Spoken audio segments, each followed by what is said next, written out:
Important to say that in the UK the average age of menopause is 51, but women can experience symptoms for up to 10 years before that in a period that we call perimenopause. So they may still be having periods but may be having symptoms. Now we all know about hot flushes and hot sweats, that's a really commonly known symptom, but there's a whole range of other things that can happen. They can get memory problems, bladder issues, difficulty with sleep, mood changes, skin dryness, the list goes on and on. So it can be a really desperate time for some women. Not all women, obviously some women will fly through this and not realise suddenly their periods will have stopped for 12 months and that means they're in menopause. But for those women who get symptoms, it can be really a desperate time. Yeah, really hard for so many. Yeah. And there are lots of supplements out there, some 50, 60 quid a month. Yeah. Are they worth the money? Well, some of them do have useful ingredients. So there are things that we can take in perimenopause and menopause that is really valuable. So things like magnesium can help with sleep and nervous system. Vitamin D, calcium, great for bone health, and that's really important for perimenopause and menopausal women. But there's also other ingredients in there that are a little bit dubious and have some evidence that isn't quite, it can be deemed controversial. Soya, red clover, not a lot of women realise that these are what we call phytoestrogens. So they're plant compounds that can then turn into a substance that mimics estrogen. And some women are not taking HRT because they don't want estrogen, and then they're taking supplements that then mimic this. So that can be a risk if you're not taking HRT because you don't want the estrogen.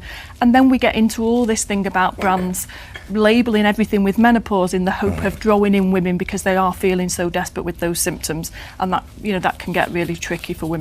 And that's something that we call menowashing, is that correct? Yeah, that's the new term for it. It is a very new term. Yeah. So how can we spot when that is happening? How can we spot menowashing? Well, if you are seeing products that are labelled as for menopause, it's usually, menowashing is when there is a product that's labelled menopause, but there's no real substance behind that. So we're seeing it on mattresses, we're seeing it on supplements, we're seeing it on tea bags. They're labelling it menopause, giving really emotive and powerful language to draw in those women who are feeling really vulnerable.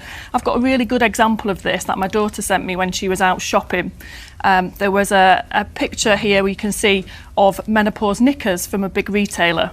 Now, there's absolutely nothing on that packaging to say why they would help you in the menopause. There's no reason at all that they would boost your energy or your sleep or anything in menopause, but they're labelled and they draw women in. I suppose a lot of people who are having a tough time will think this might be something that help. Exists. And I've got to say, I have been drawn into this, not with menopause knickers, but with a supplement. I saw it on social media, I was having a bad day, I was feeling tired, I'm perimenopausal, and I thought, loads of reviews, 5-star reviews, influencers all over it, and I got drawn in and I bought one of these supplements. So it can happen to anyone. I run a menopause clinic and I'm a GP, and I bought into this thinking that it was the answer to, to how I was feeling.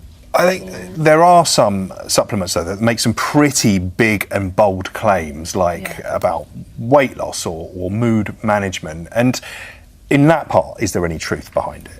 Well, some of these claims are really impressive, aren't they? And sometimes I think, wow, if they could do all of that, they'd be, there wouldn't be a woman in the land that was feeling this.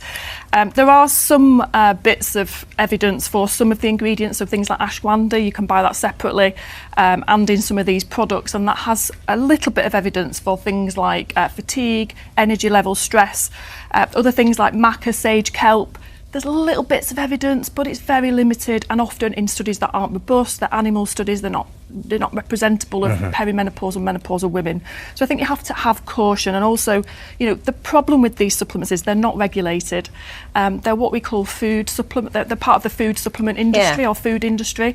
They're not regulated medicines, so we can't guarantee their purity, their quantities, the safety of what's going in there. So you have to be really careful about what you're putting into your body, particularly as we've already said about the potential for estrogen compounds to be mimicking that estrogen and hitting on estrogen receptors, which some women may not be able to have. And some women might be on HRT already taking estrogen and then having extra estrogen as well from these supplements. Yeah, so if it's given a prescribed dose and you take something that could potentially put it higher, that could be an issue we always cover women with progesterone if they're taking estrogen and they've got a womb, to stop them developing things like womb cancer. So there are some underlying risks there that we need to be really cautious of. And we did ask the Royal College of General Practitioners what their view on these products was, and they agreed that some of them, many of the products have limited scientific backing, and it does run the risk of women potentially wasting their time and money on these products. We also asked the British Menopause Society, who I very much align myself with in terms of menopause care, and they were very clear that their clinical guidance reports mixed results for almost all supplements, and they do ask people to have some caution with these because there are some interactions with other medicines. If you're taking some prescribed medicines, they can interact, as can all herbal supplements, and to obviously be careful because of the risk with the potential estrogen compounds. Yeah. So what would your advice be then to anybody that's out there now watching this that's thinking of buying any of these products? What is your advice? Well, I think Dr. Poonam last Friday summed this up nicely. Just because something is natural or labelled as natural does not make it safe and does not make it necessarily effective. I'm not saying that supplements are not, there are supplements out there that will work and you might get some mild effects, but be cautious. Make sure it's a UK-based company if you can. Look at the ingredients. Don't fall into the trap of big, lots of wild claims, lots of 5-star reviews with no negativity around, lots of influencers on social media. Go to a reputable shop or retailer. And if you are struggling, maybe HRT is an option. It's got good evidence, not for all women, but it can help some. So see your GP. That's my bottom line.